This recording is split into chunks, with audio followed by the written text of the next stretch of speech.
Hello everyone, welcome to Avanti classes. My name is Manjeet Bhardwaj. I am your chemistry lecturer. आज हम thermodynamics के अंदर chemistry का लेक्चर नंबर 9 करेंगे, थर्मोडायनेमिक्स का। ठीक है, इसके अंदर कुछ प्रैक्टिस प्रैक्टिस क्वेश्चन करने वाले हैं और थोड़ा सा थर्ड लॉ ऑफ थर्मोडायनेमिक्स सीखने वाले हैं। ठीक है, थर्ड लॉ ऑफ थर्मोडायनेमिक्स हल्का सा डिस्क्रिप्शन है, बहुत ज्यादा नहीं है उसका। ठीक है, बट जो भी होगा, let's see it. Let's start the lecture.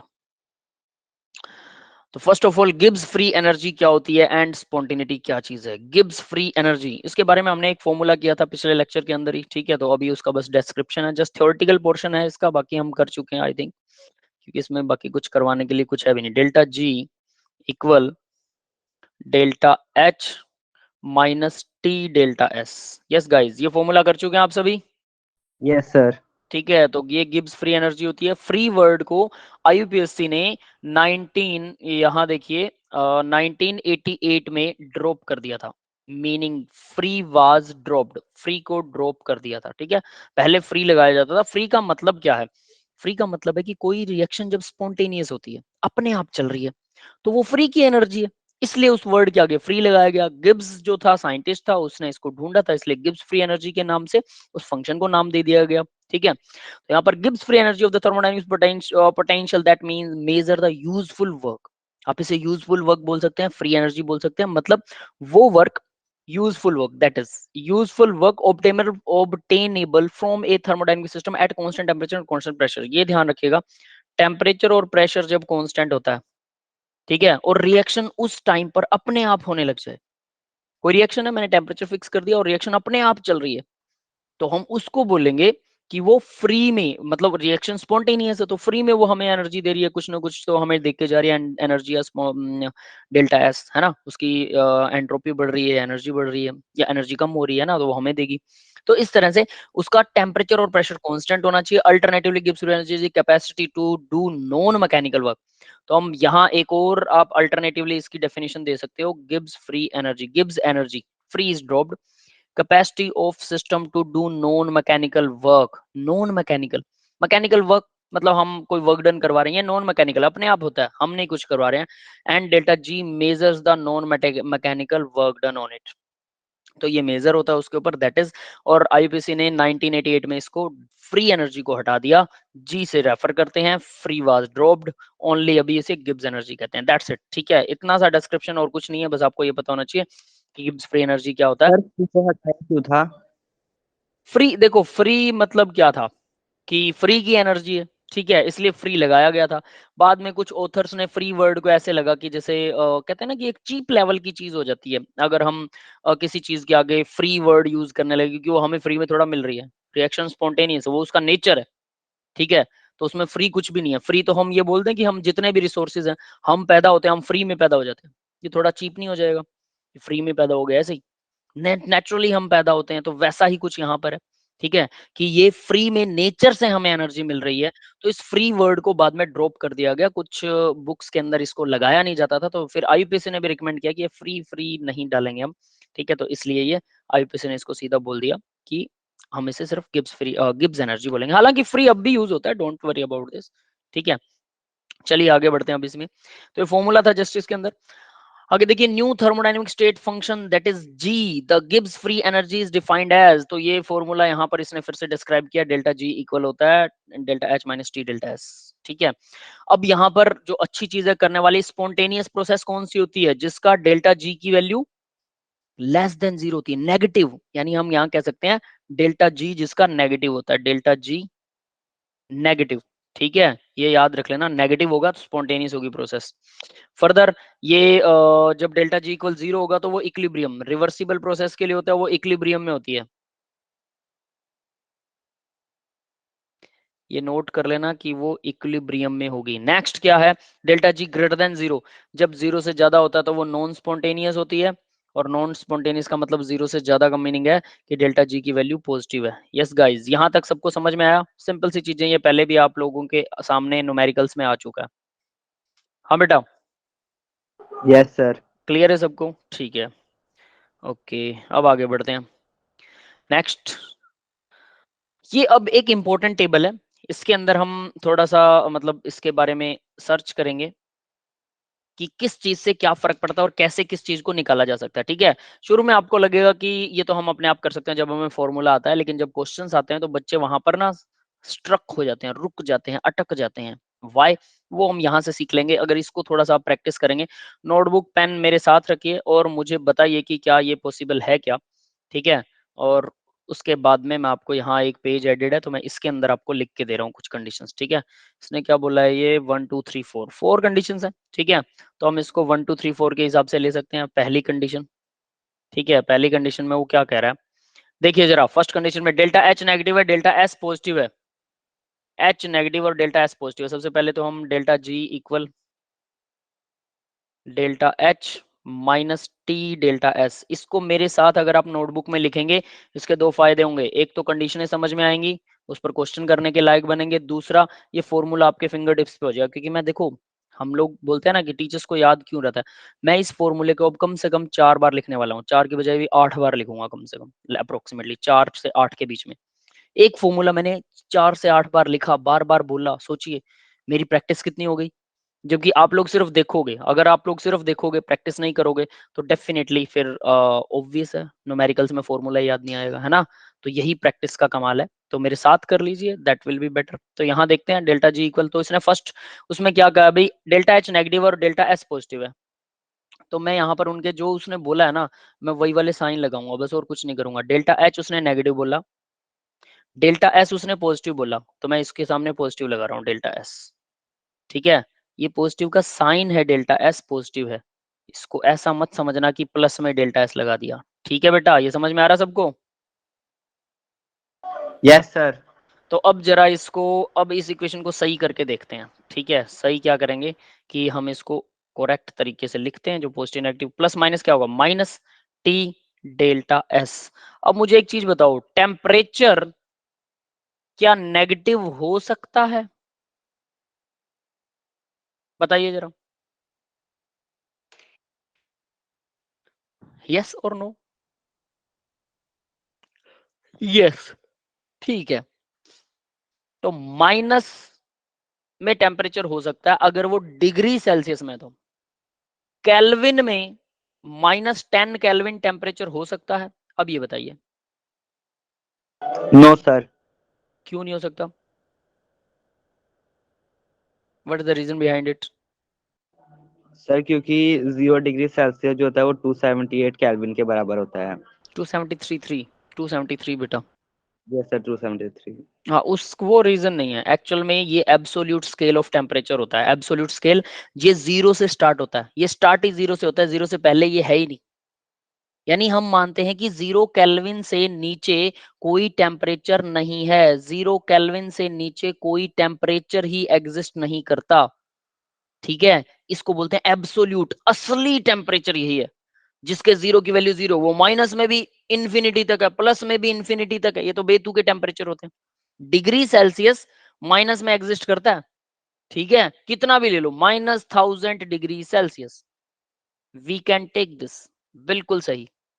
पर -1 केल्विन एग्जिस्ट नहीं करता।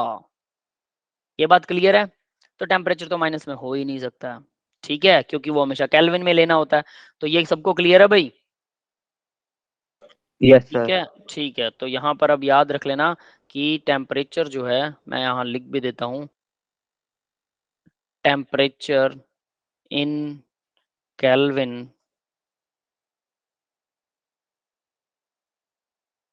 Can not be negative, negative नहीं होता। ठीक है, ये बात सबको समझ में आ गया? अब आगे बढ़ते हैं। तो ये टी तो नेगेटिव हो ही नहीं सकता, डेल्टा एस उसने पॉजिटिव बोला था, तो ओवरऑल ये पूरी टर्म क्या बन गई, माइनस। ये पूरी टर्म क्या बन गई, माइनस। तो ओवरऑल आंसर किस में आएगा, डेल्टा जी किस चीज के अंदर आएगा भाई, नेगेटिव होगा कि नहीं होगा? Yes sir. तो ये हमेशा, इसने पहले टर्म में देखो क्या लिखा है, delta H negative, delta S positive, मैंने यही लिया था। ठीक है, आप देख सकते हैं डेल्टा एच को नेगेटिव, डेल्टा एस को पॉजिटिव लिया था। तो क्या आया, ऑलवेज नेगेटिव। ये तो हमेशा नेगेटिव आएगा, और नेगेटिव का मतलब क्या है, spontaneous. Reaction will be always spontaneous. Negative delta G हो तो स्पॉन्टेनियस होता है ना रिएक्शन। तो ये यहां तक पहला पॉइंट सबको क्लियर हो गया? Yes sir. दूसरे पॉइंट में देखिए डेल्टा एच को पॉजिटिव दिखा रखा है और एस को नेगेटिव दिखा रखा है, तो जरा उसको भी अब क्लियर करते हैं सेकंड पॉइंट के अंदर। तो सेम फॉर्मूला लिखूंगा मैं, delta G equal delta H minus T delta S. देखो अब 2 बार 3 बार तो फॉर्मूला 3 4 बार तो लिख चुका हूँ यहीं पे, है ना, इसलिए हमें याद रहते हैं थोड़े से, क्योंकि हम प्रैक्टिस थोड़ी आपसे ज्यादा करते हैं, that is all. Practice makes a man perfect. तो ये क्या कह रहा था, डेल्टा एच क्या है, पॉजिटिव। देखें डेल्टा एच पॉजिटिव और डेल्टा एस नेगेटिव, तो डेल्टा एच तो पॉजिटिव, मैंने इसके आगे पॉजिटिव का साइन लगा दिया, और माइनस तो ये ऑलरेडी यहाँ लगा हुआ है, इक्वेशन में ही है, तो इसको नहीं छेड़ूंगा। टी हमेशा पॉजिटिव होता है, डेल्टा एस उसने बोला नेगेटिव है, तो डेल्टा एस के आगे नेगेटिव लगाया तो इसको ब्रैकेट में लगा दूंगा। यस गाइस, अब क्या बनेगा, फाइनल इक्वेशन क्या बनने वाली है, ये बनेगा पॉजिटिव डेल्टा एच, और ये कितना बनेगा, प्लस का टी डेल्टा एस। क्लियर है, तो टोटल यस सर। ओवरऑल क्या आंसर आएगा, डेल्टा जी की वैल्यू किस में आएगी, दोनों टर्म पॉजिटिव है, तो delta ji must be positive.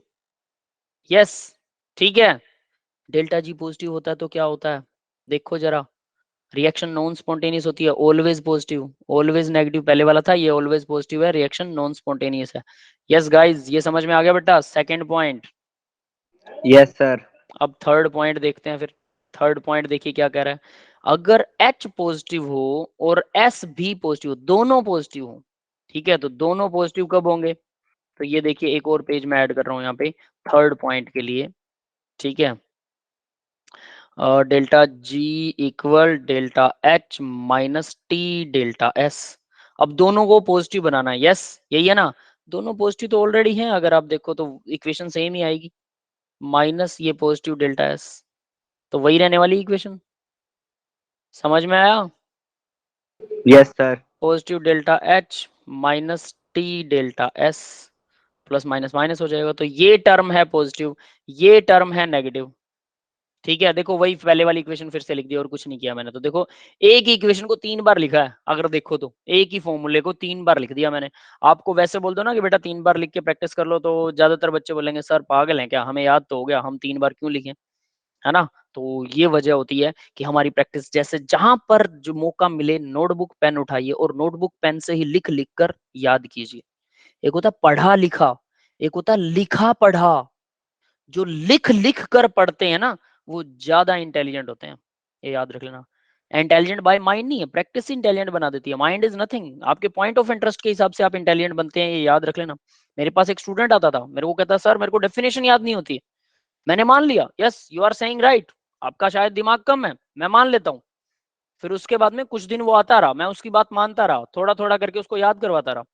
एक दिन बैठे बैठे मेरे को बोलता है सर आपका फोन कौन सा है, ठीक है, तो मैंने कहा भाई मेरे पास तो ये वाला फोन है, तो बोलता है सर आजकल मार्केट में एक अच्छा फोन आ रहा है, कंपनी का नाम बताया, उसका प्रोसेसर ये है, उसका मदरबोर्ड का ना वो वैल्यू होती है 48,950 समथिंग, ऐसे करके बता रहा है मेरे को, हमें तो पता नहीं वो वैल्यू क्या होती है, ठीक है। मैंने कहा ये वैल्यू सब बच्चों को याद नहीं हो सकती, किसी को भी याद नहीं हो सकती, इवन आपका इंटरेस्ट इतना है कि उस फोन में कि आपको उसकी हर एक वैल्यू याद है। कौन सी वैल्यू पता है, प्रोसेसर का नाम स्नैपड्रैगन, ये वो करते हैं ना, ओक्टा कोर, और उसके बाद उसका एक नंबर होता है, नंबर, मैथमेटिकल नंबर, वो आपको भी याद नहीं होगा कि आपके फोन में आपके प्रोसेसर का मैथमेटिकल नंबर क्या है या मदरबोर्ड का मैथमेटिकल नंबर क्या है, लेकिन उस बच्चे को याद था। तब मैंने बोला बेटा तू तो कहता है मुझे याद ही नहीं होता, लेकिन ये चीज कैसे याद हो रही है आपको, दिस इज इम्पॉसिबल। अगर ये लर्न हो सकता है तो केमिस्ट्री भी लर्न हो सकती है। हो ही नहीं सकता कि आपको केमिस्ट्री याद नहीं होती है, आप बेवकूफ बना रहे हो सबको, क्योंकि आपका पॉइंट ऑफ इंटरेस्ट नहीं है। इंटरेस्ट नहीं है इसलिए याद नहीं होती, ये मानने लायक बात है। लेकिन अगर इंटरेस्ट है और फिर भी आपको याद नहीं हो रही है, तो इसका मतलब आपका इंटरेस्ट है ही नहीं, सीधी बात, फिर आप खुद को ही मूर्ख बना रहे हो। तो यानी दुनिया में कोई भी नालायक नहीं होता, कोई भी इंटेलिजेंट नहीं होता, बस इंटेलिजेंट बच्चों को तो क्या होता है, उसको पढ़ाई में इंटरेस्ट होता है, वो बार बार उसे याद करता है। और जो वीक होते हैं पढ़ाई में, वो उससे दूर भागते हैं, छोड़ना जब सर पूछेंगे तब देख लेंगे, सिर्फ एग्जाम के टाइम 2 दिन पढ़ लेंगे, 2 दिन में पढ़ के आप पास तो हो जाओगे, लेकिन याद तीसरे दिन सब भूल जाओगे। That is the reason. तो यहाँ से आप अपना माइंड चेक कर सकते हो कि आपका माइंड कम नहीं है, आपका इंटरेस्ट कम है, ठीक है। जिस चीज में इंटरेस्ट होगा ना उसके बारे में आपको सबसे ज्यादा आप ही को पता होगा। तो यहां पर अब देखिए, अब जरा हम क्या देखने वाले हैं बेटा, कि अगर टेम्परेचर, इफ, इस कंडीशन में if T, temperature is very high, अगर टेम्परेचर बहुत ज्यादा बड़ा होगा तो क्या होगा भाई, तो delta G equal to positive delta H, और ये माइनस वाली जो टर्म है ये वेरी बिग हो जाएगी। यस गाइस, ये समझ में आया बेटा? Yes sir. क्यों हो जाएगी? क्योंकि टेम्परेचर बहुत बड़ा है तो डेल्टा एच से मल्टीप्लाई करेंगे तो बहुत बड़ी वैल्यू आएगी। तो माइनस वाला बहुत बड़ा है, डेल्टा एच छोटा है, तो डेल्टा जी क्या आएगा? नेगेटिव। यस, क्लियर है? नेगेटिव हुआ तो मतलब स्पॉन्टेनियस। तो यहां देखिए अब जरा कि अगर वेरी हाई टेम्परेचर, मैंने ये वाला पहले करवा दिया, वेरी हाई टेम्परेचर है तो डेल्टा जी नेगेटिव आएगा और रिएक्शन होगी स्पॉन्टेनियस। कब? जब दोनों पॉजिटिव हो, एच और एस, तो टेम्परेचर पर डिपेंड करेगा। टेम्परेचर वेरी हाई है तो ही वो डेल्टा जी नेगेटिव होगा। यस गाइस, समझ में आ गया बेटा ये पॉइंट? Yes sir. अब आगे वाला पॉइंट देखते हैं। अब इसका रिवर्स है वो point, don't copy from here, आपको वो निकाल के देखना है बस, ठीक है? तो अगर मैं फोर्थ पॉइंट की काउंट करूं तो फोर्थ पॉइंट में क्या कह रहा है? वैसे वो थर्ड पॉइंट का ही दूसरा पार्ट है ना, फोर्थ नहीं लिखते इसको, ठीक है? ये है इफ था ना, यहाँ इफ था, ठीक है? तो इसको मैं ए पार्ट ले रहा हूं और यहां पर बी पार्ट ले रहा हूं इसी का, इफ टेम्परेचर इज वेरी लो। अगर मैं लो टेम्परेचर रख रहा हूं तो क्या होगा? Delta G equal to, delta H तो पॉजिटिव है, ठीक है? तो ये वाली जो टर्म होगी माइनस वाली, टेम्परेचर बहुत छोटा, दोनों की मल्टीप्लाई छोटी आएगी तो ये लो आ जाएगी, वेरी लो। समझ में आ रहा है? तो डेल्टा जी क्या आ गया? अब पॉजिटिव आएगा ना, ये आंसर पलट गया, नॉन स्पॉन्टेनियस हो गया। तो यहां देखिए इसने क्या कहा, at low temperature delta G will be positive, non spontaneous. Yes guys, ये पॉइंट समझ में आया सबको? Yes sir. ठीक है, अब नेक्स्ट पॉइंट देखिए, वो भी बना के देखिए। दोनों पॉइंट्स इसमें नेगेटिव हैं। अब दोनों पॉइंट अगर नेगेटिव हों, वैसे मैंने इसको बीचों बीच में ही लिख दिया, चलो एक पेज और ऐड कर देते हैं, कोई दिक्कत नहीं है। तो फोर्थ पॉइंट के लिए लेते हैं भाई, फोर्थ पॉइंट, ठीक है? डेल्टा जी इक्वल, अब मैं ये फटाफट कर रहा हूँ, ठीक है? Delta H minus T delta S, ठीक है? अब जरा देखिए, उसने बोला दोनों नेगेटिव है, दोनों नेगेटिव यानी डेल्टा एच नेगेटिव है और यहाँ टी ये नेगेटिव था, माइनस डेल्टा एस है, एस नेगेटिव बताया उसने। तो क्या आएगा? जल्दी सी बताइए मुझे। डेल्टा जी ये तो नेगेटिव रहेगा और ये आ जाएगा plus T delta S. Yes, goat this. अब अगर इफ, यहां पर अब कंडीशन लगेगी, if temperature is very high, क्या होगा भाई? टेम्परेचर हाई है तो नेगेटिव डेल्टा एच, तो ये हो जाएगा प्लस की वैल्यू हो जाएगी वेरी बिग, ठीक है? डेल्टा जी क्या आएगा, जल्दी बोलिए? पॉजिटिव। पॉजिटिव, यानी कि रिएक्शन क्या होगी? Non spontaneous. तो ये पॉइंट है मान लीजिए इसका ए, और हम बी पार्ट लेते हैं इसी में कंडीशन में, if temperature is very low, तो क्या आने वाला है? टेम्परेचर लो होगा तो delta G equal to negative. Delta H plus, यहां पर क्या आ जाएगा? Very low. ये पूरी वैल्यू जो है वेरी लो हो जाएगी, ठीक है? वेरी स्मॉल कह सकते हैं। तो delta G equal to negative, तो ये स्पॉन्टेनियस हो जाएगी। यस गाइज, ये समझ में आ गया बेटा? तो यहाँ पर अब आप यस देख सर। सकते हैं ये दोनों नेगेटिव हों तो हमारे पास स्पॉन्टेनियस और नॉन स्पॉन्टेनियस, नेगेटिव होगा तो स्पॉन्टेनियस, पॉजिटिव होगा तो, ऐसे ही आपको निकालना है खुद से, बजाय कि इसे याद करने के, ठीक है? तो अब मैं यहाँ पर इसके आगे ये पॉइंट नंबर 1 लगा देता हूँ, point number 2, point number 3, point number 4, ठीक है? तो इस तरह से अब ये टेबल समझ में आ गई सबको? आगे बढ़े? यहाँ यस सर। किसी को कोई प्रॉब्लम है तो बता दो बेटा। ठीक है, सचिन ने आंसर दिए हैं, बहुत बढ़िया बेटा, ठीक है? सभी लोग आप मेरे साथ रहा करिए, मुझे आंसर दीजिए, कोई दिक्कत नहीं है, ठीक है? अब आगे बढ़ते हैं, थर्ड लॉ ऑफ थर्मोडायनेमिक्स। तो थर्ड लॉ ऑफ थर्मोडायनेमिक्स क्या कहता है? मजेदार है ये थर्ड लॉ ऑफ थर्मोडायनेमिक्स, इसके बारे में डिस्कशन करते हैं। तो देखिए, absolute zero, at absolute zero, अभी अभी हमने डिस्कशन किया एब्सोल्यूट जीरो क्या होती है। तो कोई मुझे बताएगा what is absolute zero?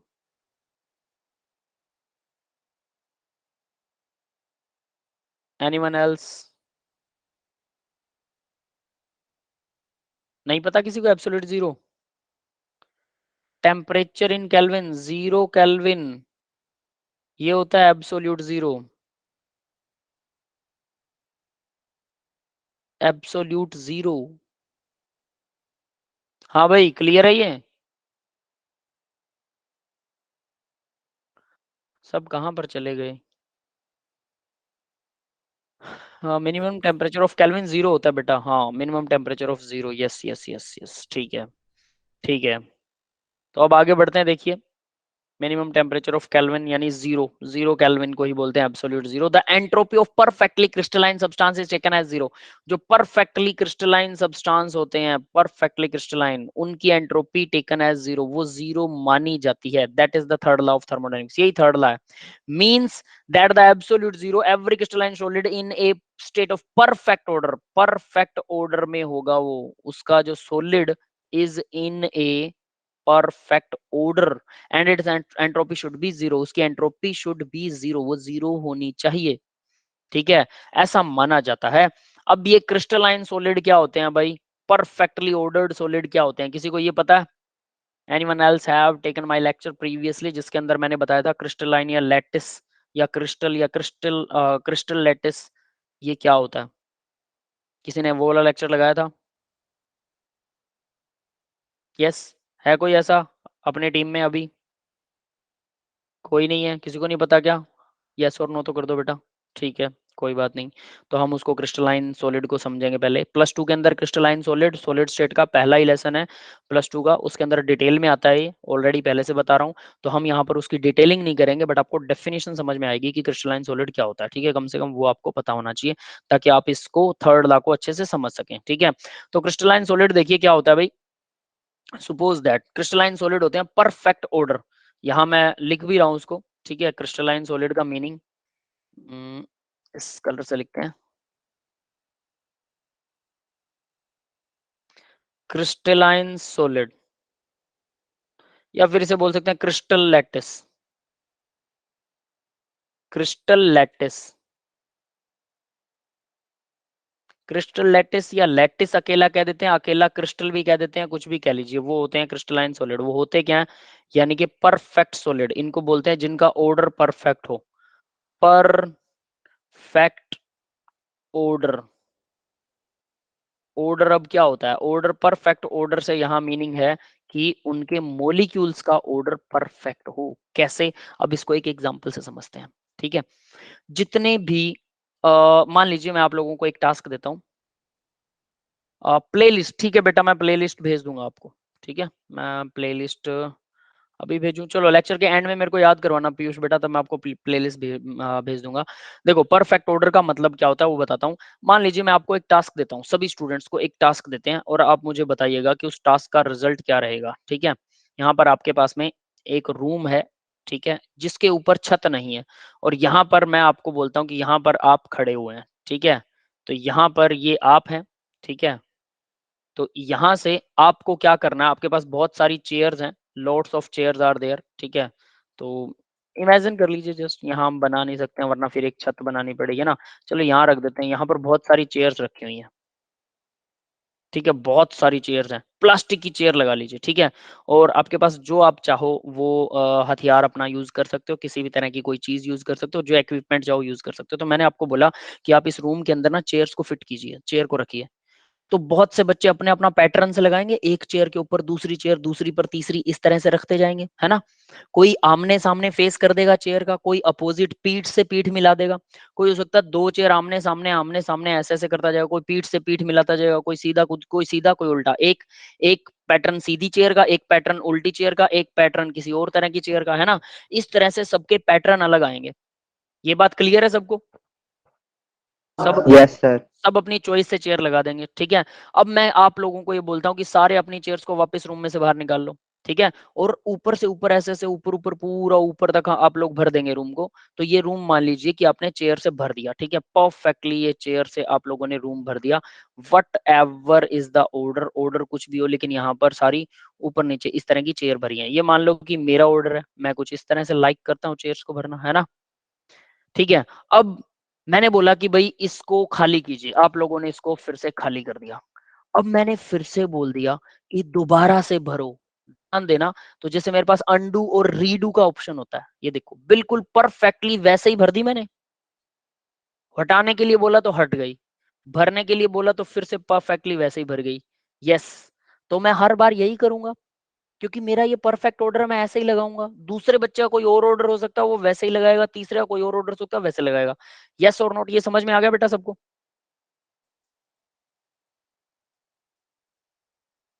Yes guys? Yes sir. ठीक है, क्लियर है?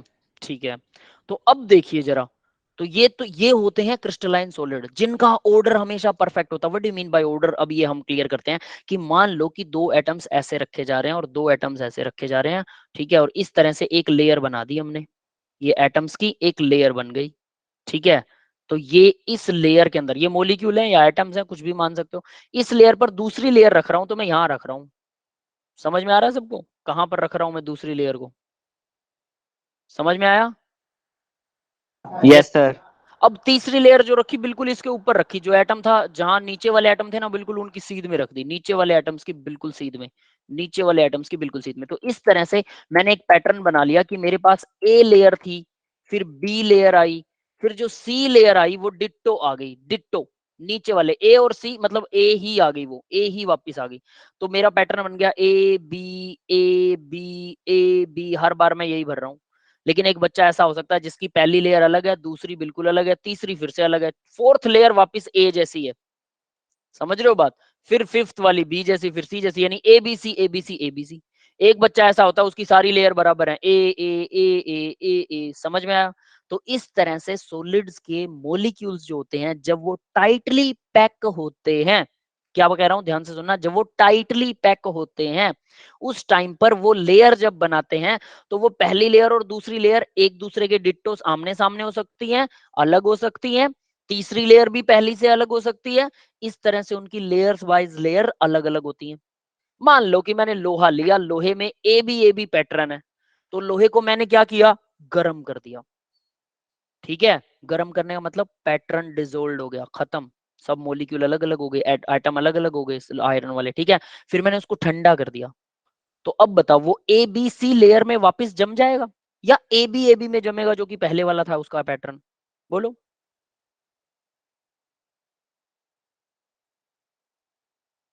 यस गाइस, बताइए।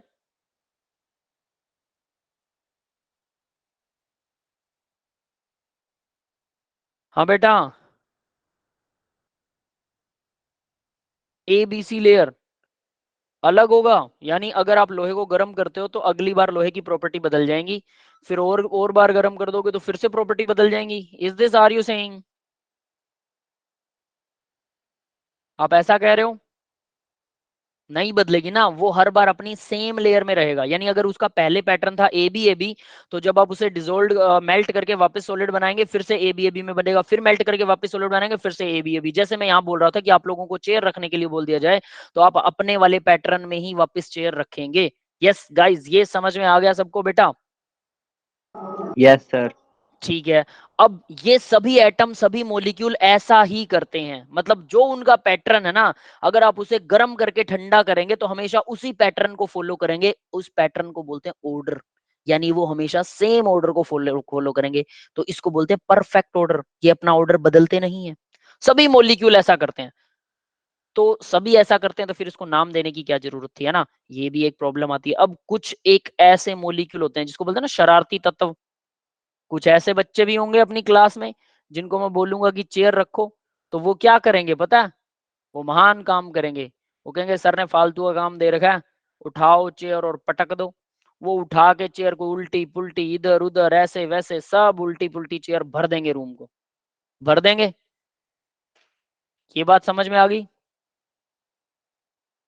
क्लियर है सबको ये जो अभी बोला?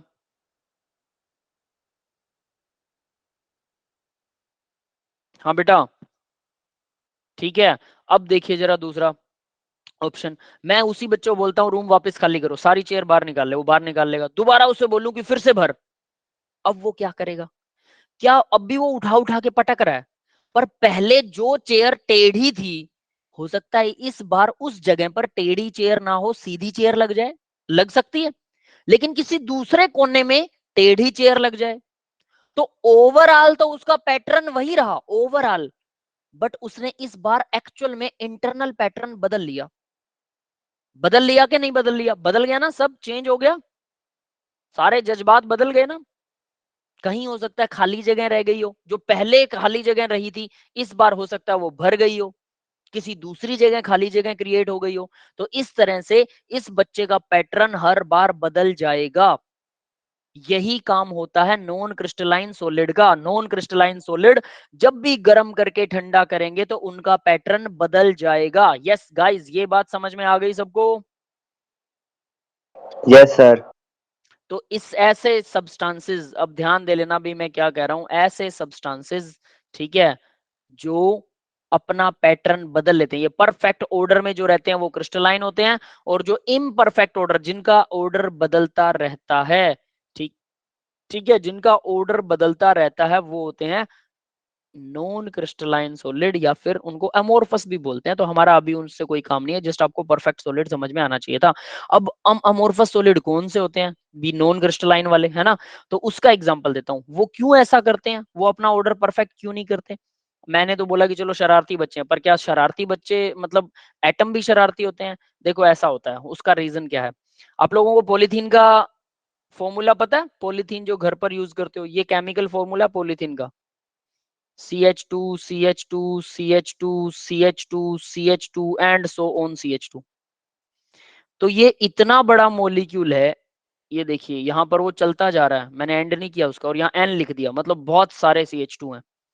ये इतना बड़ा मॉलिक्यूल है जिसमें same molecule CH2 CH2 CH2 CH2 CH2 CH2 सारा का सारा CH2 भरा पड़ा है एक मॉलिक्यूल में। तो ये एक लंबी चेन बनाता है, ऐसे मॉलिक्यूल्स को बोलते हैं पॉलीमर, जिसमें एक से ज्यादा पॉलीमर, पॉलीमर, ठीक है। और इस पॉलीमर का नाम है, इस पॉलीमर को बोलते हैं पॉलीथीन, THENE, पॉलीथीन। ये बनता है इथीन से, इथीन। इथीन क्या होती है? CH2 डबल बॉन्ड CH2, ये होता है मॉलिक्यूल इथीन का। तो अगर इस डबल बॉन्ड को तोड़ देंगे तो दोनों कार्बन की वैलेंसी खाली हो जाएगी, और ऐसे ऐसे छोटे छोटे मॉलिक्यूल एक दूसरे के साथ जुड़ते जाएंगे, जुड़ते जाएंगे, जुड़ते जाएंगे, एंड सो ऑन। क्लियर है गाइज? तो इस तरह से वो ऊपर वाला मॉलिक्यूल बना देते हैं, और इस मॉलिक्यूल को बोलते हैं पॉलीमर, और इस पॉलीमर का नाम है पॉलीथीन। ठीक है, समझ में आ गया? ये समझ में आया सबको? याद नहीं करना है, याद नहीं करना है, जस्ट समझना है। मैं इसको रब कर दूंगा अभी। हाँ बेटा। Yes sir. तो पॉलीथीन का फॉर्मूला आज आप लोगों ने सीख लिया, समझ लेना, केमिस्ट्री में ही बनता, केमिस्ट्री से ही बनता पॉलीथीन, CH2 का पॉलीमर है। ऐसे मॉलिक्यूल इतने लंबे होते हैं, जब ये परफेक्ट ऑर्डर में जम रहे होते हैं ना, जम रहे होते हैं, ठंडा करते हैं जब इसे लिक्विड से, तो इनमें से कोई एक चेन भी टेढ़ी हो गई तो सारी चेन को वो टेढ़ा कर देती है, सभी चेनों को। पूरा मॉलिक्यूल के इंटरनल स्ट्रक्चर की बैंड बज जाती है। इसका मतलब इंटरनल स्ट्रक्चर वैसा नहीं रहेगा जैसा बनना चाहता था, गड़बड़ हो गया। इसी गड़बड़ की वजह से इन्हें नॉन क्रिस्टलाइन सॉलिड बोला जाता है। सारे पॉलीमर नॉन क्रिस्टलाइन होते हैं। अब आप देखकर, शक्ल देखकर बता सकते हो कि चेयर जो होती है वो प्लास्टिक होता है। प्लास्टिक क्या होता है? पॉलीमर होता है। प्लास्टिक, रबड़, ठीक है, और पॉलीथीन। उसके अलावा प्रोटीन, प्रोटीन भी बड़ा मॉलिक्यूल होता है। डीएनए भी बड़ा मॉलिक्यूल होता है। आपकी बॉडी के अंदर जो हमारी बॉडी में डीएनए होता है, deoxyribonucleic acid, RNA, ribonucleic acid, ठीक है, प्रोटीन्स, वो भी बड़े बड़े मॉलिक्यूल्स होते हैं। तो ये सारे के सारे पॉलीमर है, सारे के सारे नॉन क्रिस्टलाइन सॉलिड हैं। इनको जब आप ठंडा करोगे तो हर बार इनका पैटर्न बदल जाएगा, क्योंकि इस बार जो चेन टेढ़ी हुई है, अगली बार वही चेन थोड़ा टेढ़ी होगी, और उसी जगह जाके थोड़ा टेढ़ी होगी, किसी और जगह कहीं और दूसरी कोई चेन हो सकती है जो इसको डिस्टर्ब कर दे, इनके मॉलिक्यूलर स्ट्रक्चर को डिस्टर्ब कर दे। इस वजह से इन्हें, इनका ऑर्डर परफेक्ट नहीं होता। व्हाट आई एम सेइंग, इनका ऑर्डर परफेक्ट नहीं होता। यस गाइस, समझ में आ गया बेटा सबको? Yes sir. तो बड़े मॉलिक्यूल्स का ऑर्डर परफेक्ट हो ही नहीं सकता, इसलिए वो परफेक्ट सॉलिड नहीं है। और इनमें एक खास चीज और होती है, बता देता हूं, कि परफेक्ट नहीं है ना, तो इनको हम ना शूडो सॉलिड बोलते हैं, नकली सॉलिड। असली नहीं है ये, नकली सॉलिड। असलियत में वो लिक्विड जैसी प्रॉपर्टी दिखाते हैं। ग्लास, शीशा है ना, आप सभी ने एक शीशा देखा होगा अपने घर में, ग्लास देखा होगा, मिरर देखा होगा, वो भी ग्लास का बना होता है, बस उसको पेंट कर देते हैं पीछे से। देखा है सबने? Yes sir. ये जो मिरर होता है ना, ये भी एक मॉलिक्यूल से नहीं मिलकर बना होता, काफी सारे मॉलिक्यूल्स का मिक्सचर सा होता है, ठीक है। तो सिंपल मॉलिक्यूल नहीं होता ये। तो ये भी समझ लो पॉलीमर जैसा सा होता है, इसको पॉलीमर नहीं होता बट पॉलीमर जैसा समझ लो इसे। तो ये भी अमोर्फस सॉलिड होता है, यानी शूडो सॉलिड, नकली। तो ये अगर लिक्विड जैसा हो गया एक हिसाब से ये, तो जितने भी नकली सॉलिड होते हैं अगर आप उनको ऊपर ऐसे करके, ग्रेविटी नीचे की तरफ खींच रही है, सीधा करके अगर खड़ा कर देंगे तो कई साल बाद मिरर जो शीशा जो होता है, अगर आप उसे एक ही डायरेक्शन में ऐसे ऊपर से नीचे की तरफ लटका के रखेंगे तो वो 20 से 30 या 40 साल के बाद में वो शीशा जो है उसके अंदर से आर पार दिखना बंद हो जाएगा, वो मिल्की हो जाएगा, मिल्की। समझ रहे हो? यानी वो नीचे से, या फिर मिल्की तो बाद में होता है, खैर कई साल बाद होता है, लेकिन मिल्की होने से पहले वो नीचे से मोटा और ऊपर से पतला हो जाएगा। मतलब लोहा नीचे की तरफ क्या हो रहा है, गिर रहा है। सॉरी, ग्लास, शीशा नीचे की तरफ गिर रहा है। कितना धीरे गिर रहा है? इतना धीरे गिर रहा है कि उसको 20-30 साल लग गए। यानी वो लिक्विड ही है। अब आप मान सकते हो ग्लास लिक्विड है, हजम नहीं होगा ना। लेकिन 20 साल पुराने लोहे को ऊपर से मेजर करके देखना उसकी मोटाई, किसी मोटाई वाले इंस्ट्रूमेंट से, और नीचे से मेजर करके देखना, नीचे से थोड़ा सा मोटा मिलेगा, थोड़ा सा, बिल्कुल थोड़ा सा। इसका मतलब वो परफेक्ट सॉलिड नहीं है। लोहे को काउंट करोगे तो वो ऐसा नहीं मिलेगा। हाँ, लोहे में ऐसा हो सकता है, लोहा भी ऐसा मिल जाए। क्यों? लोहा गर्मियों में गर्म होता है, सर्दियों में ठंडा हो जाता है, इस वजह से लोहा गर्म होने के बाद थोड़ा पिघल जाता है, ठीक है। तो इस वजह से ऐसा होता है। हाँ, ये कह सकते हैं ऑर्डर चेंज हो रहा है, यानी कि सचिन बेटा इसको ऐसे कह सकते हैं कि वो अपने आप को परफेक्ट ऑर्डर में लाने की कोशिश कर रहे हैं। लिक्विड है ना, तो इधर उधर घूमता रहेगा हल्का हल्का, लेकिन उसकी घूमने की स्पीड हो गई कम, ठीक है, क्योंकि वो सॉलिड जैसा दिख रहा है, दैट इज वाई। ठीक है, तो ये सब हम बाद में डिस्कस करेंगे, +2 क्लास में, अभी नहीं। तो ये समझ में आ गया सबको कि जो परफेक्ट ऑर्डर जिनमें नहीं होता वो सारे कौन से होते हैं, अमोर्फस सॉलिड होते हैं, ठीक है, यानी कि शूडो सॉलिड, नकली सॉलिड होते हैं वो। तो ये असली सॉलिड की बात कर रहा है। बस इतना ही था पहली लाइन में। तो पहली लाइन समझ में आ गई भी, थर्ड लॉ की पहली लाइन सबको?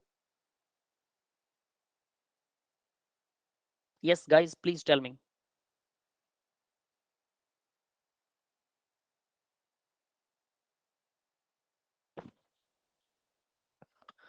ओके, सिर्फ सचिन को समझ में आई क्या बेटा? बाकी किसी को समझ में नहीं आई? सर आ गई। आ गई, ओके ठीक है बेटा। तो पहली लाइन क्लियर होगी, एब्सोल्यूट जीरो के ऊपर एंट्रोपी, परफेक्ट सॉलिड जो प्योर सॉलिड होते हैं, बिल्कुल प्योर और परफेक्ट सॉलिड, उनकी एंट्रोपी जीरो होती है, ठीक है, ये माना जाता है। ठीक है, एंट्रोपी जीरो मतलब रैंडमनेस जीरो, यानी वो चलते फिरते नहीं है, वो रुक जाते हैं एक हिसाब से, 100% जीरो। ऐसा मान लो कि इलेक्ट्रॉन्स भी घूमना बंद हो गए। समझ में आ रहा है? ऐसा मान लो कि इलेक्ट्रॉन्स भी घूमना बंद हो गए, ठीक है, कुछ ऐसा समझ लो। और वाइब्रेशन वगैरह सब रुक जाती हैं, which means that at absolute zero very crystalline, every crystalline solid is state of perfect order. Perfect order का मतलब समझ में आ गया ना, क्रिस्टलाइन का परफेक्ट ऑर्डर होता है, सीधी सी बात है, वो अपने परफेक्ट ऑर्डर में होते हैं। And it's entropy should be zero, entropy zero होनी चाहिए by virtue of the third law. Virtue का मतलब होता है भी गुण। The by virtue of the third law, the absolute value of entropy, the absolute value of entropy। अब ये इंपॉर्टेंट चीज है, रेड लाइन से मार्क कर रहा हूं इसको मैं। Value of entropy unlike absolute value of enthalpy, इसको मैं नहीं लगा रहा mark. For any pure substance can be calculated by it's room temperature, room temperature पर उसकी एंट्रोपी कैलकुलेट कर सकते हैं, ठीक है। एंट्रोपी को कैलकुलेट किया जा सकता है, एंट्रोपी वो तो पहले भी कर रहे थे हम। एस की बात कर रही है, S, S can be calculated, S को कैलकुलेट किया जा सकता है। मतलब क्या है इसका? हमने एक बात कही थी कि डेल्टा एच को कैलकुलेट कर सकते हैं, बट एच को कैलकुलेट नहीं कर सकते, एच की वैल्यू नहीं पता होती। यू को कैलकुलेट नहीं किया जा सकता, डेल्टा यू को कैलकुलेट किया जा सकता है। ये बात पता है ना सभी को जो मैंने लिखा? चेंज को कैलकुलेट किया जा सकता है, लेकिन एग्जैक्ट एंट्रोपी की, एंथैल्पी की वैल्यू और इंटरनल एनर्जी की वैल्यू एग्जैक्ट नहीं पता कर सकते, ठीक है, बट उसका चेंज पता कर सकते हैं, ठीक है। बट यहां ये कह रहा है एंट्रोपी में ऐसा कुछ नहीं है। एंट्रोपी की वैल्यू कैलकुलेट कर सकते हो, डेल्टा एस भी कैलकुलेट कर सकते हो, और एस भी कैलकुलेट कर सकते हो। क्यों? क्योंकि एब्सोल्यूट वैल्यू पर वो जीरो होता है, एब्सोल्यूट टेम्परेचर पर वो जीरो है। एब्सोल्यूट टेम्परेचर से ऊपर वाले किसी भी टेम्परेचर पर दो चीजों का डिफरेंस तो निकाल ही सकते हो, तो एंट्रोपी अपने आप ही निकलेगी। वो तो जीरो में से माइनस करोगे तो वो तो वही वैल्यू आएगी जो चेंज है, तो वो अपने आप ही निकल जाएगा। ये बात सबको समझ में आ गई? Yes guys. समझ में आया बेटा सबको? अब मैं यहाँ पे लिख रहा हूं वो delta S and only S can be calculated. ये कैलकुलेट किया जा सकता है, ये है थर्ड लॉ। जो मैंने बॉक्स में लिख दिया ना, ये थर्ड लॉ ही है। बस इतनी सी बात है, और कुछ नहीं है कहानी। हाँ जी, ठीक है ना बेटा? समझ में आ गया थर्ड लॉ क्या है? तो यहां आप देखो, इसने फॉर्मूला लिख रखा है S T entropy at temperature T minus S zero के एब्सोल्यूट टेम्परेचर 0 केल्विन। यानी एंट्रोपी एट 0 केल्विन में अगर इसको घटा देते हो, entropy at T, T temperature पर जो एंट्रोपी है, इसको इन दोनों को घटा देते हो तो वो क्यू बाई टी के इक्वल होगा। ठीक है, क्यू बाई टी क्या होता है? एस होता है, तो एस की वैल्यू आ जाएगी, और integration of zero to temperature, that is the third law of the thermodynamics. तो ये है थर्ड लॉ, जिसका फॉर्मूला ये आपकी स्क्रीन पर सीधा सीधा फॉर्मूला गिवन है। अब बेटा इसमें यहां तक किसी को कोई प्रॉब्लम है तो बताओ, थर्ड लॉ क्लियर है, यस और नोट? Yes sir. ठीक है, तो अब मैं आप लोगों से एक चीज पूछना चाहूंगा, तो वो मुझे चीज बताइएगा। फर्स्ट लॉ का मैथमेटिकल फॉर्मूला बताइए। फटाफट माइक ऑन कर लीजिए, कोई दिक्कत नहीं है, और अगर आप कैमरा भी ऑन करना चाहें तो कैमरे भी अपने ऑन कर सकते हैं। कैमरे की एक्सेस चाहिए किसी को?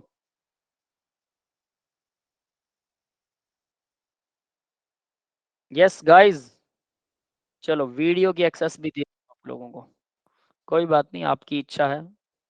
जब मेकअप वगैरह कर लें तब आप अपना शक्ल दिखा सकते हैं, मुझे कोई दिक्कत नहीं है। ठीक है। चलो कोई बात नहीं है। ओके, तो हाँ भाई, मैं क्या पूछ रहा था, फर्स्ट लॉ का मैथमेटिकल फॉर्मूला कोई मेरे को बता सकता है? Delta U is equal to Q plus W. ठीक है, सेकंड लॉ का फॉर्मूला बता सकता है मैथमेटिकल? एंट्रोपी का फॉर्मूला बता दो। Sir entropy second delta law U होता प्लस है। Delta H G R yes, T. Entropy delta S equal Q by T, यही है थर्ड लॉ, और second law sorry, entropy of the system is always increasing. ठीक है, Q by T, yes. और change in Q equal zero, change in Q equal zero नहीं होता बेटा, वो नहीं है, वो तो जीरो कर दोगे तो वो क्यू बाई टी तो जीरो आ जाएगा, वो नहीं है ये। ठीक है, तो एंट्रोपी समझ में आ गया सेकंड लॉ सबको? Delta S equal yes. Q by T. और थर्ड लॉ क्या होता है?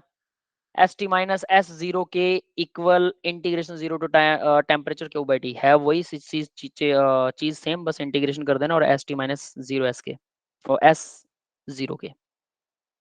थर्ड लॉ क्लियर है? तीनों लॉ समझ में आ गया ना? तीनों लॉ फिंगर टिप्स पे मोटे मोटे तो आने चाहिए, कम से कम इतना पता होना चाहिए। बाकी के फॉर्मूले इन्हीं के बीच में देख लो, छोटे छोटे तीन लॉ हैं, और इन्हीं के बीच में सारी थर्मोडायनेमिक्स खत्म हो जाती है। चौथा लॉ ही नहीं है थर्मोडायनेमिक्स में, सिर्फ तीन ही है। तो समझ लो आज हमने थर्मोडायनेमिक्स खत्म कर दिया एक हिसाब से। आगे बढ़ते हैं बेटा।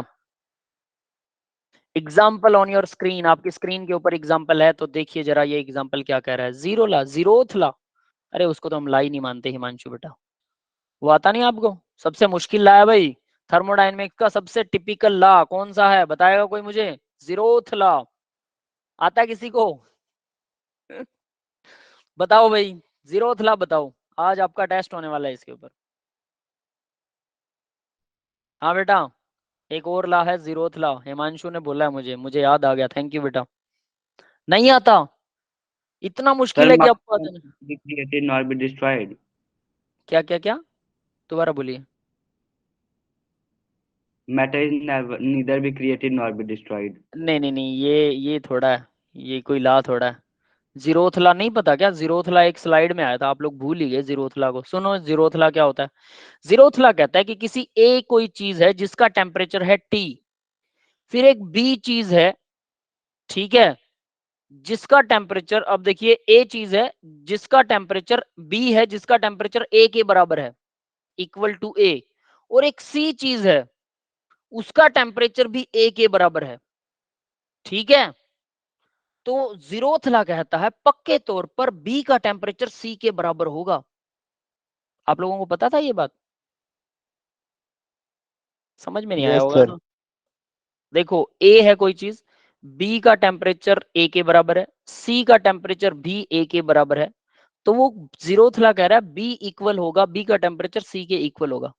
यस, सबसे मुश्किल ला है कि नहीं है, समझ में है? ये जीरोथ ला है, याद रहेगा अभी जीरोथ ला क्या है, temperature of C equal to temperature of A and B, yes sir. है ना? तो ये मुश्किल है ना, सबसे मुश्किल ला तो यही है, इस ला के बिना तो बात ही नहीं बनेगी। ये क्या था कि फर्स्ट ला के बाद में इसको ढूंढा साइंटिस्टों ने, तब उन्होंने नाम तो दे दिया सबको फर्स्ट ला, बुक्स में भी फर्स्ट ला आने लग गया। तो अब बोले भाई फर्स्ट ला इसको सेकंड कैसे कर दें, ये तो सबसे इनिशियल में ये चीज काम आती है, सबसे पहले होनी चाहिए, तो इसको सेकंड ला कर नहीं सकते, तो फर्स्ट ला हम नाम दे चुके हैं, तो इन्होंने क्या किया, जीरोथ ला, नेगेटिव उल्टा चले गए, साइंटिस्ट है भाई कुछ भी कर सकते हैं, उल्टा चलने लगे, काउंटिंग उल्टी कर दो क्या फर्क पड़ता है, तो इसको जीरोथ ला बोल दिया। ठीक है, जीरो ला, जीरो टी एच, जीरोथ ला। क्लियर है गाइज? तो ये बहुत बकवास सा ला है, एक्चुअल में सबसे आसान है, डोंट वरी अबाउट दिस। ठीक है, तो अगर ए का टेम्परेचर बी के बराबर है और ए का टेम्परेचर सी के बराबर है, तो ए बी और सी का टेम्परेचर बराबर होगा। कितना कमाल का ला है, आप लोगों को ये बात कभी भी नहीं पता थी ना, मुझे भी नहीं पता लगी थी, जब मैंने ये ला पढ़ा तब मेरे को समझ में आया, अच्छा ऐसा होता है, ये तो बहुत बढ़िया बात है ना? सिंपल चीज है ये, बिल्कुल भी मुश्किल नहीं है। ठीक है, बस ला बना रखा है, पता नहीं क्यों बनाया, मेरे मेरे को आज तक इसका यूज समझ में नहीं आया कि ये तो नॉर्मल बात है, इसका यूज कैसे कर रहे हैं ये लोग, बट फिर भी भाई ला है तो है। देखो भाई अब क्वेश्चन करते हैं, for a reaction A to liquid, gas से लिक्विड बन रहा है, डेल्टा एच की वैल्यू दे रही है, करेक्ट स्टेटमेंट, डेल्टा यू बताना है। तो भाई हमें पता है डेल्टा एच क्या होता है, delta U plus P delta we, यही होता है। Yes guys, yes sir. लेकिन यहाँ पे पी और वी का तो जिक्र ही नहीं है, तो हम क्या करेंगे, delta N G R T, याद है P V equal N R T होता है, तो एन जी गैस, जी मतलब गैस, तो डेल्टा एन की वैल्यू क्या होती है भाई, number of mole of product in gaseous state minus number of mole of reactant in gaseous state. हाँ बेटा, समझ में आया? तो यस सर। इक्वेशन इक्वेशन देखो जरा, ए वन ए जी, जी मतलब गैस है ये, और वन ए, एक मोल ही बन रहा है, ए एल, एल मतलब लिक्विड है। अब बताओ product, number of mole of product gas state में कितने हैं इक्वेशन में, एक, कितना, one. Zero, liquid sir state है वो। प्रोडक्ट में टू है और प्रो, रिएक्टेंट में है। प्रोडक्ट माइनस रिएक्टेंट, तो प्रोडक्ट में तो जीरो है बेटा, प्रोडक्ट तो लिक्विड है, यस सर। समझ गए? तो प्रोडक्ट में कितने, जीरो, यही चीज तो समझा रहा हूँ, इसलिए मैंने लिखा number of product in gas state, gas state minus number of reactant in gas state. ठीक है, तो प्रोडक्ट आ गया गैस स्टेट में, जीरो है, रिएक्टेंट कितने अभी गैस स्टेट में है, कोई वन मोल है, तो वन आ गया, तो डेल्टा एन क्या आ गया, डेल्टा एन आ गया -1। यस गाइज, ये समझ में आया सबको? हाँ बेटा, सबको क्लियर है? तो अब हम जरा वैल्यूज भरते हैं, क्लियर है या नहीं है भाई, जल्दी बता दो। Yes sir. तो अब देखो वैल्यू भरते हैं, डेल्टा एच की वैल्यू कितनी दे रखी है, -3 RT दे रखी है, डेल्टा एच की वैल्यू, डेल्टा यू ही तो निकालना है, और प्लस में डेल्टा एन की वैल्यू -1 है। ठीक है, तो यहाँ ब्रैकेट लगाते हैं, आर की वैल्यू को आर ही रखेंगे, टी की वैल्यू को टी ही रखेंगे, क्यों, क्योंकि उधर भी आर और टी है, वैल्यू मत भर देना इनकी, टेम्परेचर वैसे उसने दिया भी नहीं है, तो आर टी को आर टी रखो, तो -3 RT इक्वल डेल्टा यू, और प्लस माइनस -RT, तो -RT उधर +RT हो जाएगा, तो प्लस का RT, -3 RT प्लस में RT इक्वल हो जाएगा डेल्टा यू, तो यहाँ कितना आएगा भाई, -2 RT इक्वल डेल्टा यू। अब बताओ जरा, अब आंसर दे दो मेरे को, अब आंसर आना चाहिए आपको, ABCD में से कौन सा आंसर है, बस मेरे को ये बताओ,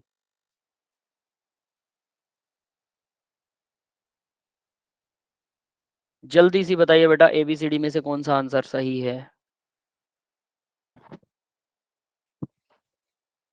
सर सी। सर सी। सी है, U बड़ा है H से, पक्की बात है, U -2 आ रहा है और H -3 आ रहा है, बड़ा तो 3 होना चाहिए कि 2 होना चाहिए, बताओ भाई, वो माइनस में है, इसलिए वो छोटा है बड़ा होने के बावजूद, यानी C is the right answer. Yes guys, आगे बढ़े बेटा, next question on your screen, अगला क्वेश्चन देखिए, इस क्वेश्चन को पढ़ के बताइए फॉर्मूला कौन सा लगेगा। चलो मैं इसके बारे में कुछ चीजें बता देता हूँ। वो क्या कह रहा है, change in enthalpy delta H in the process. तो डेल्टा एच तो निकालना आपको, ये तो सीधा सीधा पता लग गया। डेल्टा एच इक्वल क्या होता है भाई, delta U plus P delta we, P delta we. ठीक है, यही होता है डेल्टा एच। तो यहाँ देखिए वो क्या कर रहा है, 1 mole of non ideal gas. पहली बात ये है कि नॉन आइडियल गैस है, आइडियल नहीं है। ठीक है, दूसरा वो क्या कह रहा है, undergo A change of state. तो यहाँ इसने दिया प्रेशर P1 दे रखा है 2 atm, ये 2 atm है। और वॉल्यूम V1 दे रखा है 3 लीटर, 3 लीटर 98 केल्विन। T1 दे रखा है 98 केल्विन। समझ में आई ये तीनों चीजें। और वो कह रहा है इससे चेंज हो गया वो 2, ये एरो का निशान लगा रखा, मतलब रिएक्शन में चेंज हुआ। तो प्रेशर हो गया P2 हो गया 4 atm।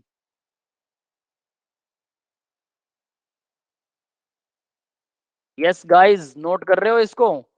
वॉल्यूम हो गया V2 5 लीटर, और T2 हो गया 245 केल्विन। ठीक है भाई, समझ में आ गया, यस और नो, टेल मी गाइस। ये इसने दे रखा है change in internal energy, delta U की वैल्यू दे रखी है। ठीक है, पूछ रहा है एंथैल्पी कितनी चेंज होगी। हाँ जी, समझ में आ रहा है बेटा। Yes sir. ठीक है, तो डेल्टा यू की वैल्यू दे रखी है। तो यहाँ पर हम फिर से लिख लेते हैं भाई, delta U equal to 30 litre atm. Delta U भर देंगे, डेल्टा एच निकालना है। तो ये चीज हमें नहीं दी हुई, क्या दी हुई है, क्या पी डेल्टा वी दिख रहा है किसी को। प्रेशर और वॉल्यूम दे रखे लेकिन दो दो हैं, कौन सा यूज करोगे, जल्दी बताओ कौन सा यूज करोगे, पहले वाला के दूसरे वाला।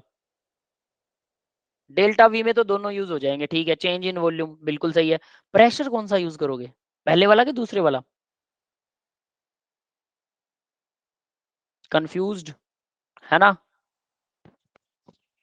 जरा देखिए, इस फॉर्मूले को कंफ्यूज होने की जरूरत नहीं है, इसको हम ऐसे लिख सकते हैं, देखो जरा। Delta H equal you plus PV लिख सकते हैं। H1 equal U1 P1 V1 लिख सकते हैं। H2 equal U2 plus P2 V2 लिख सकते हैं। Yes guys, equation number 1 equation number 2 लिख सकते हैं कि नहीं लिख सकते। Yes sir. 2 में से 1 को माइनस कर दो, H2 माइनस H1 इक्वल हो जाएगा U2 माइनस U1। और क्या आएगा, प्लस का है P2 V2, माइनस का हो जाएगा P1 V1। ठीक है, माइनस करके देख लेना। तो डेल्टा H2 माइनस H1 क्या होता है, delta H equal U2 minus U1 delta U। अब यहाँ देखो क्या हो रहा है, ध्यान देना। मैं ऐसे लिख सकता हूँ P2 माइनस P1 और V2 माइनस V1। क्या ऐसा किया जा सकता है, इससे रिजल्ट सेम आएगा क्या, या फिर P1 V2 V1 को आपस में मल्टीप्लाई करके और फिर P2 V2 को आपस में मल्टीप्लाई करके निकालें। अब ये थोड़ा सा कंफ्यूजिंग है।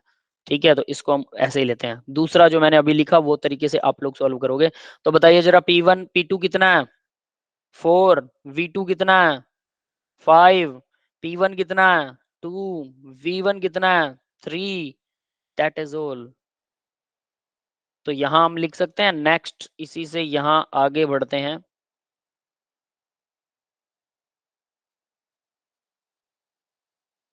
देखिए क्या आएगा भाई, delta H equal delta U कितना दिया हुआ है 30, ये 30 दे रखा उसने दिया है ना। प्लस में कितना आएगा, 4 पंजे 20, 3 दूना 6, 14। हाँ भाई, आंसर आ रहा है कि नहीं आ रहा है। Yes litre sir. ATM, litre ATM बताओ कौन सा आंसर है फिर। C. C is the right answer, yes, C 44। किसी को प्रॉब्लम है इस क्वेश्चन में, सबको समझ में आ गया, सबको समझ में आ गया बेटा। Yes sir. ठीक है, तो क्या इसके अंदर हम ये कर सकते थे, P2 और P1 को माइनस कर दें। P2 था 4, P1 था 2, 2 आएगा। और क्या था, V2 और V1 को माइनस कर दें, 5 और 3, 2 आएगा। 5 और 3 में 2, 2 2 जा 4 आएगा वो। और यहाँ क्या आ रहा है, यहाँ पर आ रहा है 14, है ना। नहीं आएगा, ऐसे ऐसे नहीं कर सकते हैं। तो याद रखना मैथमेटिकली ऐसे नहीं कर सकते हैं, P2 V2 P1 V1 ही मल्टीप्लाई होगा, गलती से भी ये P2 माइनस P1 मत कर देना। ठीक है भाई, तो अगला क्वेश्चन देखते हैं बेटा। Next, for the complete combustion of ethanol, ethanol को आग लगाई जा रही है, ठीक है, ऑक्सीजन की प्रेजेंस के अंदर आग लगाई जा रही है। कंबशन का मतलब ही होता है कि ऑक्सीजन की प्रेजेंस में आग लगाना, सीधी और साफ चीज, ठीक है। ओके बेटा, आपने यही किया था, सेम, बहुत बढ़िया। तो ऑक्सीजन की प्रेजेंस में आग लगाना, इसको बोलते हैं एथेनॉल को कंबशन करना। तो यहाँ पर इन्होंने नंबर ऑफ मोल्स वगैरह दे रखे, the amount of heat produce measured in bomb calorimeter is heat, amount of heat produce उसने बता रखी है at 25 degree Celsius, degree Celsius, yes 25 degree Celsius. और among the identify the combustion of the enthalpy of combustion, combustion की enthalpy बतानी है। तो बताओगे अमाउंट ऑफ हीट प्रोड्यूस को क्या लिखूं मैं, what should I right this amount of heat produce, बता सकता है कोई? अमाउंट ऑफ हीट प्रोड्यूस क्या है ये कैलोरीमीटर के अंदर, ये डेल्टा यू की वैल्यू है, डेल्टा यू दे रखा है आपको। आप लोग चुप चुप मत होइए, कुछ बोलते रहिए, और नहीं तो चुटकुले सुना दीजिए मुझे। किसी को चुटकुला आता है अपनी क्लास में? किसी को नहीं आता क्या? कोई भी नहीं है, चुटकुला भी नहीं सुनाना चाहता कोई मेरे को, है ना। +273 इक्वल आ जाएगा 298 केल्विन। हाँ बेटा, जो लिखा वो समझ में आया सबको? यस मैं सर। मैं सुनाऊं, हिमांशु को आता नहीं है, ठीक है। और पीयूष बोल, मैं मुझे तो सुनना है ना, देखो मैं भी पढ़ाते पढ़ाते आपकी तरह बोर हो जाता हूँ, आप लोग पढ़ते पढ़ते बोर होते हैं, तो मैं कम से कम आप लोग मुझे सुना दीजिए ना, मेरे को खुद को नहीं आते हैं चुटकुले। लेकिन कोई ना कोई ना क्लास में होता है एक, मतलब मास्टर होता है वो चुटकुलों में, किसी भी बात पे हंसाना जानता है वो, पता है। ऐसे बच्चे होते हैं क्लास में, हमारी बल क्लास में कोई भी बच्चा नहीं है, अफसोस की बात है ना। मैं भी ऐसा ही हूँ, मुझे भी कुछ नहीं आता, कह सकते हैं आप। ठीक है, मेरे चुटकुले, वैसे मेरे को चुटकुले पसंद आते ही बहुत कम है, रेयरली। वैसे फन करने के लिए तो वो एक अलग बात है, बट लॉजिकली ऐसा होता है। कहानी सुना सकता हूँ मैं आपको एक, सुनना चाहोगे कहानी? यस सर, सुना दो। चलो कहानी सुनो फिर, मजेदार बात तो ये है, कहानी सुनने में ही मजा। तो सुनिए भाई, एक कहानी सुनाता हूँ। कौन सी कहानी सुनाऊँ आपको, याद करनी पड़ेगी मेरे को कोई कहानी। ठीक है सुनिए, चलो एक कॉन्फिडेंस से लेवल, कॉन्फिडेंस, और कुछ लोग कहते हैं ना कि कायरता और वीरता, करेज, और कायरता को क्या कहते हैं, डिसकरेज कह लीजिए, है ना। इसके बीच में डिफरेंस क्या होता है? तो डिफरेंस होता है सिर्फ और सिर्फ टाइम का, टाइम का डिफरेंस। अब आप लोग कहेंगे कि टाइम का डिफरेंस कैसे हो सकता है? अगर आप में धीरज है, if you can tolerate, tolerance है, तो आप सबसे बड़े वीर इंसान हैं, बहादुर हैं। कैसे? उसके लिए एक कहानी सुनाता हूँ। एक पहले के जमाने की बात है, गुरुकुल हुआ करते थे, तब टीचर्स जो है वो बच्चों को जंगल में लेके जाया करते थे। तो एक टीचर था, उनको जड़ी बूटियों की शिक्षा दे रहा था बच्चों को, तो वो उसे उन्हें जंगल में ले गया, सब बच्चों को। तो वहां पर उन्होंने देखा, समझा, सारी जड़ी बूटियां चेक की, उसके बाद में वो काफी थक गए। तो फिर वापस आने लगे, तो बीच में उनको दोपहर हो चुकी थी, तो वो लोग खाना खा के सो गए जंगल में ही किधर उधर, ठीक है। सब बच्चे सो गए, उनका टीचर भी सो गया। उसके बाद में एक बच्चा, उसकी जाग खुल गई क्योंकि उसके पैर के ऊपर सांप आके सो गया, सांप आ गया उसके पैर के ऊपर। अब बच्चा डर रहा था कि अगर उसने पैर हिलाया तो सांप उसको काट लेगा, ठीक है। तो उस बच्चे को नींद नहीं आई। फिर जैसे ही आधे घंटे बाद सब बच्चे उठे, एक दो बच्चा उठा होगा कोई, तो उसने देखा और वो चिल्लाने लग गया कि अरे उसके पैर पे सांप है, उसके पैर पे सांप है। उसका टीचर को उठाया उन्होंने, तो टीचर उठ गया, उसने देखा कि उस बच्चे के पैर पे सांप है, और वो बच्चा वहां चुपचाप पड़ा है, वो हिल नहीं रहा है, बोल भी नहीं रहा है, चुप, एकदम चुप, कि कहीं सांप उसको ना काट ले, ठीक है। तो वो डर तो रहा था, लेकिन सोचो, डर में और बहादुरी में कितना डिफरेंस है। तो उसके बाद में उसके गुरु ने बोला सभी बच्चों को कि तुम लोग धरती पे जोर जोर से कूदने लग जाओ। सब बच्चे कूदने लग गए धरती पे जोर जोर से। सांप के कान नहीं होते हैं, लेकिन वो वाइब्रेशन को बहुत आसानी से पहचान सकता है। हल्का सा वाइब्रेट करेगी ना कोई चीज, हल्की सी हिल रही है, उसकी वाइब्रेशन भी उसको फील हो जाती है, उसकी फीलिंग बहुत अच्छी होती है वाइब्रेशन की। तो उसको सुनाई तो नहीं देता, लेकिन उसको वाइब्रेशन सुनाई देती है। तो धरती पे जब बच्चे कूदने लगे, तो आवाज नहीं सुन सकता वो, लेकिन वाइब्रेशन महसूस करने लगा, और सांप की नींद खुल गई। सांप जाग गया, और इतने सारे बच्चों को देखकर सांप डर गया और सांप भाग गया। तब उनके गुरु ने बताया कि बहादुरी और कायरता में थोड़ा सा फर्क होता है टाइमिंग का। बहादुरी क्या है कि ये बच्चा डर रहा था लेकिन वो वहां से हिला नहीं, इसने सब्र किया, सब्र, धैर्य, पेशेंस, इसने सब्र कर लिया। और आप लोगों ने फिर बातें शुरू करना, देखो सर उसके पैर पर सांप है और वो डर नहीं रहा, क्योंकि उसने सब्र किया। डर तो शायद वो रहा था, लेकिन डर के टाइम पर अगर आप सब्र कर लेंगे तो आप जैसा बहादुर कोई नहीं है। तो जब आप क्लास के बीच में बोर होने लग जाए ना, उस टाइम पर अगर सब्र कर लेंगे और मुझे सुनते रहेंगे और कोशिश करेंगे कि लिखते रहें और कोशिश करेंगे कि याद करते रहें कुछ ना कुछ, ठीक है, मतलब मोड बदल दीजिए, याद होने लग जाएगा। अगर आप चुपचाप सुन रहे हैं तो लिखना शुरू कर दिए मुझे देखकर, ठीक है, जो मैं लिख रहा हूं, तो उससे क्या होगा, वही बहादुरी है। जो लंबा चलता है, देर तक मैदान में डटा रहता है, वही आगे बढ़ पाता है। समझ गए बेटा? ये था कहानी का सार।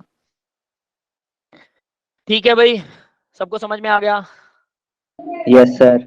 बोरिंग कहानी थी ना, तभी मैं कह रहा था मेरे से मत सुनो, आप लोग कुछ चुटकुला सुना दो, है ना? मजा आ गया। मजा आ गया, चलो थैंक यू बेटा। चलो ठीक है, ठीक है। वैसे इसकी शिक्षा अच्छी है कि अगर आप मैदान में डटे रहते हैं तो डेफिनेटली आप कामयाब जरूर होंगे।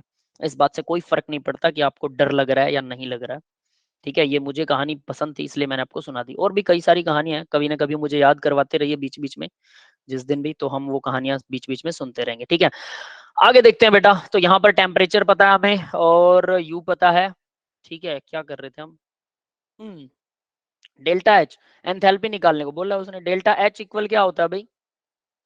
Delta H equal delta U plus T delta V की जगह delta N G R T वाली इक्वेशन लगवाएंगे, क्योंकि वहां पे हमें इक्वेशन दिखाई दे रही है, ये वाली इक्वेशन दिख रही है ना आपको। अब डेल्टा एन की वैल्यू निकाल दो फटाफट। इसमें डेल्टा एन की वैल्यू क्या आएगी? Product, number of product in gaseous minus number of reactant in gaseous state, ठीक है। -1। तो डेल्टा एन विल बी -1 आएगा। प्रोडक्ट के नंबर ऑफ मोल बताओ बेटा कितने हैं? प्रोडक्ट के नंबर ऑफ मोल 5। 2 2 है बेटा, 2 2। गैस 2 सिर्फ 2 ही है ना, गैस। -3। और रिएक्टेंट के कितने हैं? -3 ओनली, -3, ठीक है। यही चीज नोट करने के लिए तो मैं आपसे पूछ रहा था, ठीक है। तो ये आ जाएगा, डेल्टा एन की वैल्यू आ गई -1, दैट्स इट। तो यहाँ पर हम वैल्यू पुट कर दे, delta H equal delta U कितना है? 1364.47 मल्टीप्लाई में 1000 कर देते हैं, ठीक है। वो किलो जूल है तो हमने जूल बना दिया उसको, ठीक है। ये जूल में आ गया, जूल के लिए प्लस डेल्टा एन की वैल्यू -1 है, आर की वैल्यू कितनी है? आर की वैल्यू है मल्टीप्लाई में 8.314, टी की वैल्यू कितनी है? 298, टी की वैल्यू है, दैट्स इट। तो डेल्टा एच की वैल्यू आ गई। हाँ भाई, कर लोगे ये डेल्टा एच की वैल्यू? यस गाइस, फाइंड कर लोगे अब?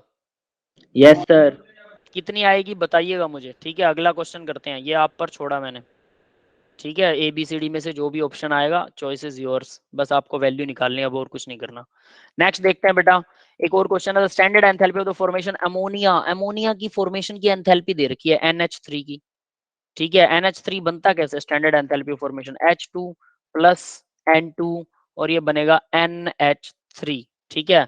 अब यहाँ देखिए, H इसको बैलेंस करें, ये आएगा 3, ये आएगा 2, बस हो गया, हो गया।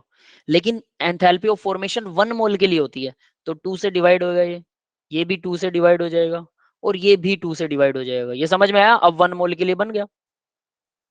हाँ बेटा, ये समझ में आई बात? Yes sir.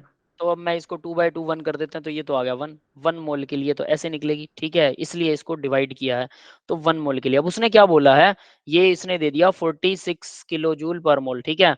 और बोल रहा है if the enthalpy of the formation of hydrogen from its atoms of atoms is, यानी हाइड्रोजन की एंथैल्पी ऑफ फॉर्मेशन है 1 मोल की दे रखी है। 1 मोल H2 अगर बनता है तो वो कितना देता है? 436 किलो जूल पर मोल, ठीक है। पॉजिटिव है, हमें मिलेगी। N2 की कितनी दे रखी है? N2 की 1 मोल की एंथैल्पी, एंथैल्पी ऑफ फॉर्मेशन दे रखी है, जबकि इनकी एंथैल्पी ऑफ फॉर्मेशन हम 0 मानते हैं, याद रख लेना।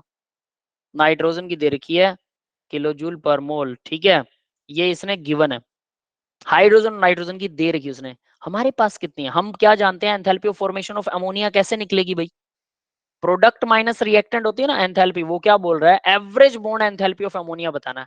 अमोनिया की एवरेज बोन्ड एंथैल्पी बतानी है आपको, ठीक है। तो अमोनिया की एवरेज बोन्ड एंथैल्पी की जगह पहले enthalpy of formation of ammonia निकालेंगे, तो enthalpy of formation of ammonia क्या निकलेगी, प्रोडक्ट माइनस रिएक्टेंट, तो यानी कि डेल्टा आर एच निकालेंगे।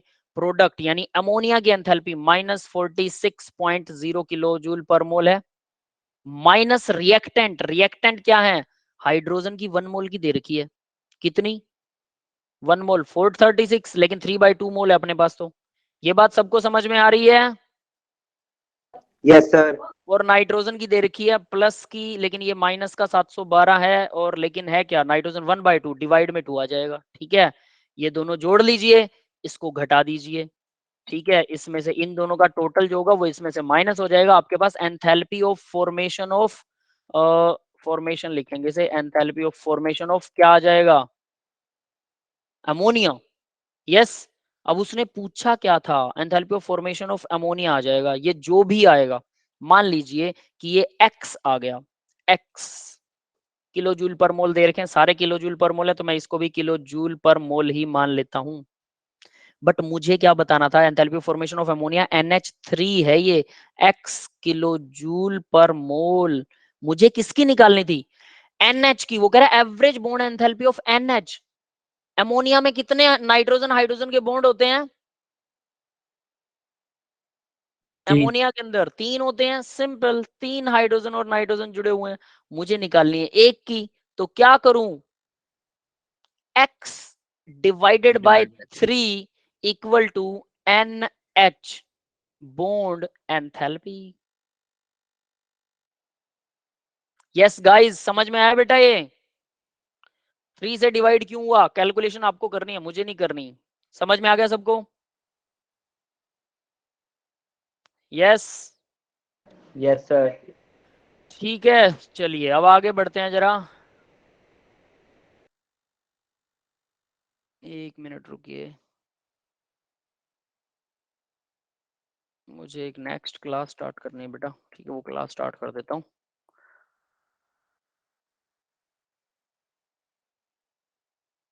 ठीक है, अभी आगे बढ़ते हैं, नेक्स्ट देखते हैं, नेक्स्ट क्वेश्चन क्या है।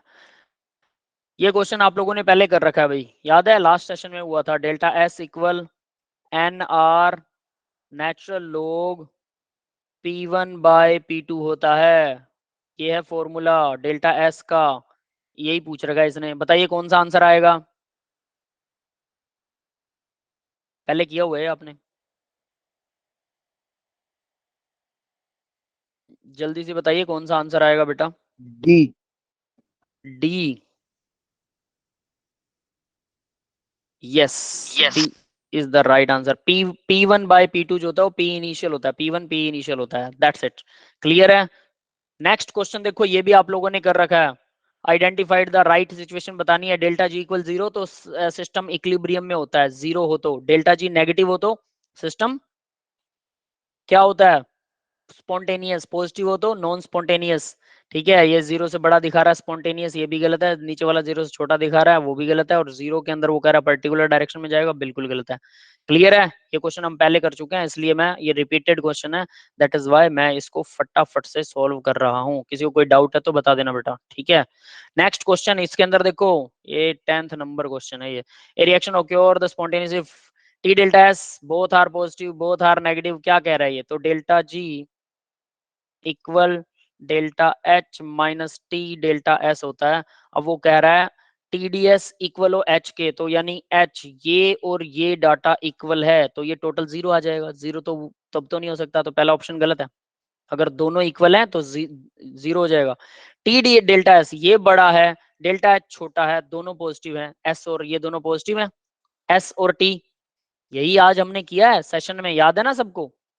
तो एस और टी अगर पॉजिटिव है तो क्या होगा, ये वैल्यू बड़ी आ गई, अगर इसकी वैल्यू बड़ी है तो डेल्टा जी, ये छोटा है तो डेल्टा जी नेगेटिव आएगा, ठीक है, और ये स्पॉन्टेनियस होगी, B is the right answer, बाकी दोनों गलत हैं, चेक कर सकते हो आप। यस गाइस, समझ में आ गया बेटा सबको, यस सर। ठीक है, ये हम पहले कर चुके हैं, और ऊपर सबसे पहले यही था। Next, the last question of the session guys, which of the following pair of the chemical reaction attains to result in the spontaneous change? कौन सा करेगा? Exothermic and increasing disorder, disorder भी बढ़ना चाहिए, एंट्रोपी बढ़नी चाहिए और एक्सोथर्मिक होनी चाहिए रिएक्शन, ये भी हम पहले डिस्कस कर चुके हैं। यस गाइस, समझ में आ गया बेटा सबको? Yes sir. That's all for the today's session, guys. If you have any doubt, you can ask me your doubts, and I am just ending the class recording now. After that, we will discuss your doubts. Okay.